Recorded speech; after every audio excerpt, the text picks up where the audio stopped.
학교도 제대로 나온 것도 아니고 1억까지 망했구나 약간 이런 생각이었는데 주식을 맥으로 시작을 했거든요. 돈이 되는 걸 한번 보니까 시간을 갈아 넣자 1년에 100기업 정도는 다니려고 했습니다. 와, 근데 이제 진짜 애널리스트로 간다면서요. 주린이 문탑 넘을 수 있게 손잡아주는 강의 하나 마련했습니다. 얻어가실 것들은 좀 있지 않을까 생각합니다.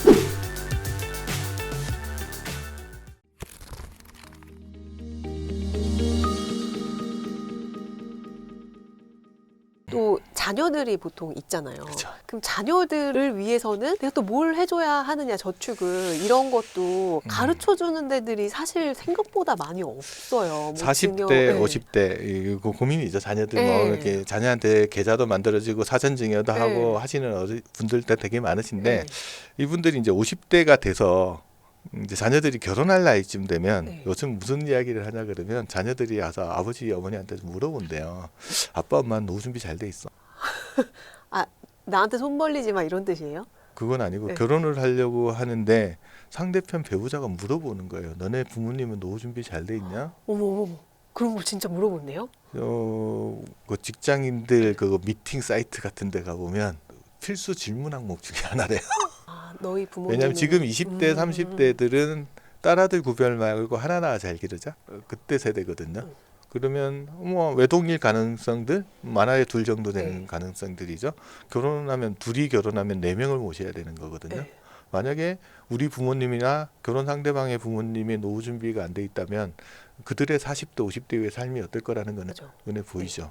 이 말 다시 이야기하면 자녀를 위해서 뭔가를 하는 것도 중요하지만 자기 노후 준비나 배우자의 노후, 부부의 노후 준비를 잘해 놓는 게 오히려 자녀한테 큰 도움이 될 수도 있고요. 그다음에 어느 순간이 되면 자녀들한테도 한번 이야기해 볼 필요가 있어요. 나는 노후를 이렇게 준비하고 있어.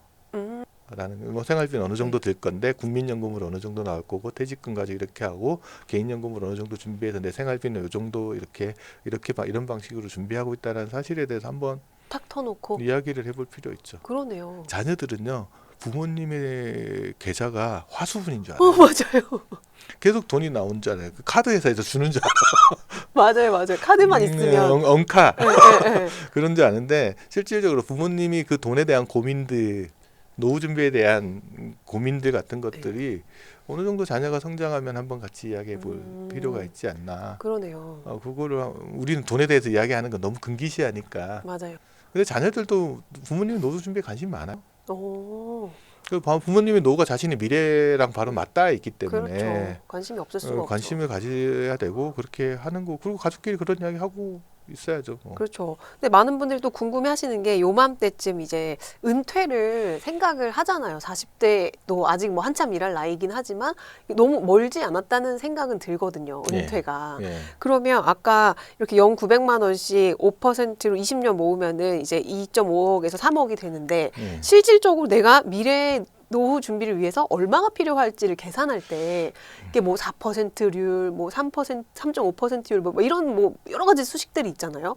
실질적으로 이거 어떻게 계산을 해야지 뭔가 리즈너블한 거예요? 일시금 얼마가 있어야 되냐? 네, 그 얘기입니다. 의미 없는 이야기입니다. 왜요? 왜냐하면 목돈을 가지고 노후 생활을 하지 않아요. 음, 생활비는 월 단위로 쓰는 거기 때문에 네. 이렇게 거꾸로 질문을 바꿔봐야 돼요. 직장인이 이번 달 월급을 편하게 쓸 수 있는 거는 다음 달에 월급이 나오기 때문입니다. 맞아요. 근데 은퇴가 두려운 이유는 그 당장 다음 달부터 월급이 안 나오면 어떡하나는 때문에 두려움이죠. 네. 그럼 그 두려움을 없애려면 어떻게 해야 돼요? 계속 현금 흐름을 발생시켜요. 월급이 계속 나오게끔 네. 만들어놔요. 그 캐시플로가 계속 나오게끔 네. 만드는 거지 목돈을 준비한다고 그 문제가 해결되지 않아요. 다시 한번 질문해 볼게요. 네. 가지고 있는 돈을 전부 다 곳간에 집어넣는 네. 생각해보세요. 그리고 다음 달부터 거기서 생활비를 꺼냈어. 곳간이 먼저 빌까요? 내가 먼저 줄까? 고간이 그건 알 수 없죠.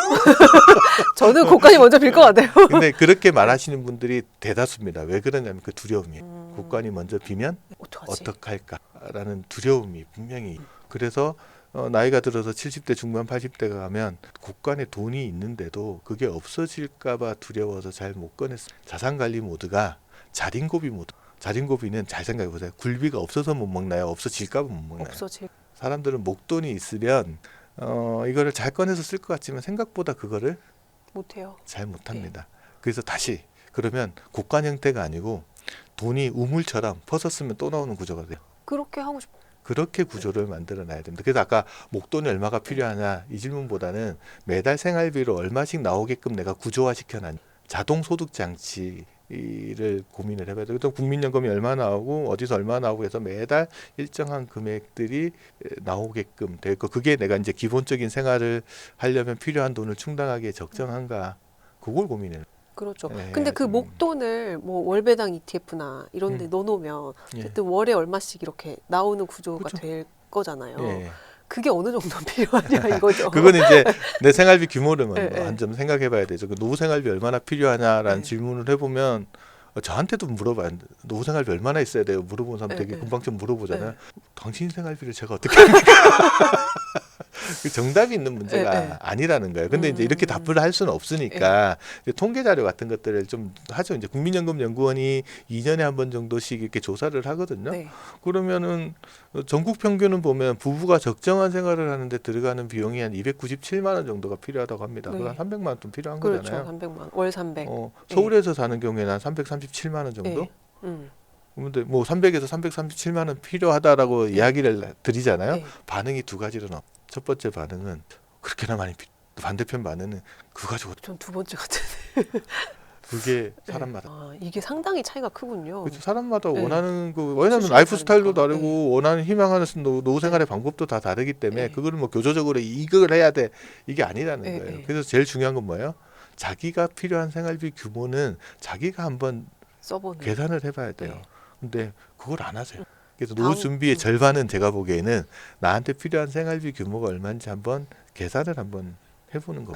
직접 펜을 예. 들어서 하고 계산을. 그것만큼 이제 그 필요한 자금이 나오면 매달 필요한 자금이 나오잖아. 그러면 내가 매달 나오는 소득이 그만큼 되느냐. 네. 뭐 국민연금 본인 거, 배우자 거, 그다음에 퇴직연금 활용해서 만드는 거.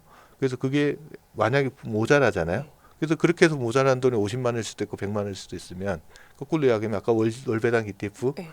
거기서 나온 돈이 그만큼 나와주면 되는 거죠. 그런 식으로 계산을 해서 내가 필요한 자금들을 계산을 하고 준비를 어떻게 할지를 고민을 해야지 네. 막연하게 그냥 그렇죠. 아, 모든 너무 사람에게 어렵네요. 네. 다 맞는 정답은 없습니다. 자기한테 맞는 정답들을 가지고 네. 자기한테 맞게 설계를 하는 것들이 좀 필요하고 거기에 대해서 조금 진지하게 생각해 볼 시간들을 가지시. 근데 제가 최근에 또 이제 주변에서 5, 60대 분들 이제 정말 은퇴를 앞두고 계시거나 아니면은 이제 막 은퇴하신 분들도 의외로 이런 월 캐시플로어 지금이라도 이 ISA 같은 데 가입해도 되나 이런 거를 물어보시는 분들이 꽤 있으시더라고요. 그러니까 예전 같은 경우는 이제 자식들이 이제 봉양의 의무가 있고 뭐 내가 은퇴를 하면은 뭐 퇴직금 국민연금 좀 받아가지고 뭐 이렇게 나머지는 자식들의 용돈 좀 주겠지 약간 이렇게 하시는 분들이 있었다면 요즘은 이제 조금 더 뭔가 투자 쪽으로 이들의 마인드도 조금 바뀌는 것 같아요. 이 그렇죠. 노후에 진짜 이제 발등에 불 떨어진 이분들은 어떻게 해야 되나요? 자기가 가지고 있는 돈들이 자산 관리에 대한 개념들은 분명히 있으셔야 되고 뭐 네. ISA 계좌를 만들어야 되나요? 뭐 연금저축 계좌는 어떻게 하나요? 그 말을 한다는 질문을 하시는 분의 마음 속에는 그게 필요하다는 생각이 그게 있어요. 네. 필요하니까 물어보는데 근데 좀 걸리는 게 있는 거죠. 이거 하려면 저게 걸리고 저거 하려면 네. 이게 걸리는데 근데 자산은 아까 말씀드렸듯이 이거는 그냥 새로 뭔가 저축을 한다 이런 느낌보다 60대가 넘어가신 분들은 이동입니다. 여기 두는 것보다 여기 두는 게 더 나으면 옮기는 거죠. 네. 그때 이제 가입 조건이나 혜택이나 이런 것을 살펴봐야 되죠. 아까 그러면 말씀하셨던 메인 계좌. 그렇죠. 메인 네. 계좌 그리고 자산의 서식지 개념으로 네. 내가 지금 자산을 적립하고 모으는 단계는 아니잖아요. 네. 그러면 내가 모아둔 자산을 어디에 둘 거냐의 개념이거든요. 그러면 ISA 계좌가 가지고 있는 특징이 있고요. 많이 들어가면 1억 정도 들어가는 거죠. 네. 5년에 그다음에 1억. 장기 저축 펀드 같은 거 그런 것들도 이제 노후에 65세 이상에 가입하는 것들 그런 상품도 있고요. 연금 저축이나 IRP 계좌가 있죠. 그런데 잘 고민해 보시면 연금 저축 IRP 계좌는 한 해 많이 나야 1,800만 넣고요. 거기다가 ISA 만기 자금 집어넣을 수 있고요. 그다음에 퇴직금 집어넣을 수 네. 있고 주택 다운사이징 하면은 그 차액의 1억까지 들어가요. 잘 들어보시면 한꺼번에 많이 넣을 수가 없어요. 그러니까 미리 좀 준비해야 되는. 그리고 ISA 계좌도 한 해 2천만 원씩 해서 많이 넣어야 1억 들어가는 네. 거니까 그것도 한꺼번에 뭔가 준비할 수 없기 때문에 60대, 70대가 돼서 준비한다는 개념이 아니고 사전에 미리. 조금 준비해서 그 그렇죠. 계좌를 어떻게 관리를 해나갈 건지에 네. 대한 것들을 준비를 하면 좋고 네. 그다음에 만약에 뭐 아직까지 안 했다 그러더라도 자산을 이제 옮겨와서 해서 조금 효율적으로 만들어 두는 것들은 필요하죠. 그런 관점에서 이제 쳐다보시면 됩니다. 실제 고객분들 중에서도 이분은 진짜 노후 준비를 이렇게까지 잘해놨구나 약간 감탄했던 그런 케이스들이 있을까요? 그런 분들도 물론 있죠. 제가 만난 분 중에 우리나라의 개인연금 제도가 2001년도에 연금저축 제도가 도입됐거든요. 아직 20여 년밖에 안 되는 거네요. 그렇죠. 그것은 이제 구개인연금이라고 해서 네. 이제 1994년도 7월달에 도입된 게 있는데 이제 2000년도에 도입됐어요. 근데 그분이 그때 당시에는 소득공제였죠. 한 해에 240만 원까지 저축하면 소득공제해줬어요. 240만 원, 그다음에 300만 원, 네. 그다음에 400만 원, 600만 원, 700만 원, 900만 원까지. 그리고 이제 요즘은 ISA까지 포함하면 3년에 한 번은 1200까지 되잖아요. 자료를 보여주는데 자기는 20년 동안 그 세액공제, 소득공제 한도를 매년 맞춰보신 거예요. 그거 깜짝 놀랐어요. 이거 하기 쉽지 않거든요. 그런데 계좌를 보니까 그거를 자기가 만들려고 합니다. 그래서 국세청 가보면 뭐가 있냐 그러면 내 정보 줘야 하는 거에 소득세액 공제 확인서를 뗄 수 있는 조항이 얼마나 세액 공제를 받았는지 이때까지 여태껏 받았는데 그 서류를 쭉 보면 이제 그때부터 그것도 역시 내 눈에 보여야 한도를 그러니까 그분은 목표가 그건 거예요. 이거를 매년 난 채워야 노후 준비를 네. 어떻게 할 거냐라고 할 때 그냥 어떻게든 국가가 정해준 세액공제 한도만큼이라도 소득공제 한도만큼이라도 채우겠다. 그거 어떻게 하세요? 그랬더니 일단 자동이체를 설정을 해두시고요. 그럼 자동이 돈 빠져나갈 거 아니에요. 네. 근데 소득이 없으면 안 빠져나가는 달도 있잖아요. 그럼 연말 12월 달 되면 부족한 금액을 어디서든지 가져가지고 메꿔가지고 연말 정산할 때 어떻게든 메워보고 그렇게 해서 꾸준하게 그거를 메워오려고 했더니 그게 상당한 규모가 돼서 노후 자금이 되더라. 그러니까 뭔가 목표를 세액 명확하게. 공제만큼은 내가 반드시 그분한테는 이런 게 노후 자금 얼마가 필요해 이런 거 없어요. 네. 그냥 지금 할 수 있는 걸 한다. 지금 할 수 그게 있는 맞는 것 같아요. 지금 할 수 네. 있는 걸 하겠다. 그 목표를 세우고 그걸 어떻게든 다른 것보다는 우선순위를 좀 더 두고 그렇게 해왔던 결과가 뒤로 가서는 이제 그 적립금 규모로 쌓여서 보여주는 거니까 그분 보면서 야 저기 말과 행동이 일치하는 게 쉽지가 않은데 그러게요. 대단하시다라는 생각들을 한 적이 있어요. 5, 60대 이런 분들은 제일 또 걱정되는 게 세금이잖아요. 건강보험료도 그렇고 월배당 ETF를 하더라도 그게 다 배당소득세와 종합소득과세 대상이니 뭔가 그런 거를 좀 딱 그 마지노선에 맞춰가지고 안 낼 수 있는 꿀팁 같은 거 없을까요? 그냥 기본적으로 네. 절세 계좌를 활용하는 게 네. 베스트예요. 아까 ISA 연금저축 IRP를 그냥 그걸로 활용을 해서 네. 거기서 투자하시고 하시면 그 고민에서 상당 부분 벗어날 수 있습니다. 기본 판을 잘 깔아야 됩니다. 서식지 아까 계속 이야기하지만 그건 내가 할 수 있는 범위 내에서는 토양이 좋은 데서 투자를 해야지 잘 자랄 거 아니에요. 누수가 없이 잘 자랄 수 있는 거 그걸 만드는 것들이 기본이고 근데 그 어쩔 수 없이 한도를 넘어가 가지고 내가 다른 돈이 더 있다 그러면 할 수 없는 할 수 거지만 없이 내야지 뭐. 그렇지만 네. 그것도 안 채우고 딴 데서 하는 거는 고민을 해봐야죠. 그러게요. 이런 걸 가르쳐주는 학교가 좀 있었으면 좋겠어요. 그보다 더 중요한 건 네. 아는 게 중요한 게 아니고 실천하는 게 그렇죠. 중요합니다. 근데 뭐 저도 이렇게 말을 하지만 참 실천하기 어렵다는 거 알아요. 그래서 우리 뇌가 뭐, 그렇게 돼 있다면서요. 예, 네. 그래도 뭐 해야 되냐? 지속적인 자극이 필요합니다. 계속 자기 자신한테 필요한 거죠. 예를 들어 옛날에 3년 고개 혹시 이야기하세요? 3년곡에 그 뭐 호랑이 그런 거 아닌가요? 어떤 할머니가 네. 길을 가다가 고갯길을 가다가 넘어졌어요. 네. 근데 옆에 있던 분이 이 고개에서 넘어진 분은 앞으로 3년밖에 못 산대. 집에 와서 이제 손자 앞에서 대성통곡을 하는 거죠. 내가 이제 3년밖에 못 산다 막 이렇게 이야기했더니 손자가 가만히 듣고 있더니 할머니 이렇게 기쁜 일이 생겼는데 왜 그렇게 통곡을 하시냐. 야 임마 할머니가 죽겠다는데 네가 그게 무슨 기쁜 일이냐 그랬더니 손자가 할머니 3년쯤 돼갈 때 거기 가서 한 번 더 넘어지세요. 맞네요. 네. 그럼 영생을 약속하는 동안 네. 이게 뭐냐 그러면 지속적으로 반복해서 자극을 주지 않으면 자극을 주면 또 잘할 수 있는 거잖아요. 네. 우리가 작심삼일이라고 하지만 3일에 한 번씩 결심하라는 이야기 우스갯소리를 하듯이 사람들은 원래 안 하는 게 기본값이에요. 하게끔 만들려면 네. 계속적인 주변의 자극, 시스템적인 것들 아니면 강제 저축 장치 이런 것들을 좀 적극적으로 활용을 해서 만들어가는 방법밖에 없을 것 같아요. 그렇죠. 그 그래서- 미국의 401k가 그렇게 잘 된 거는 강제 저축에 그렇죠. 된 것 때문 아닌가요? 네. 그것도 일단 거기 넣게끔 만들고 네, 네.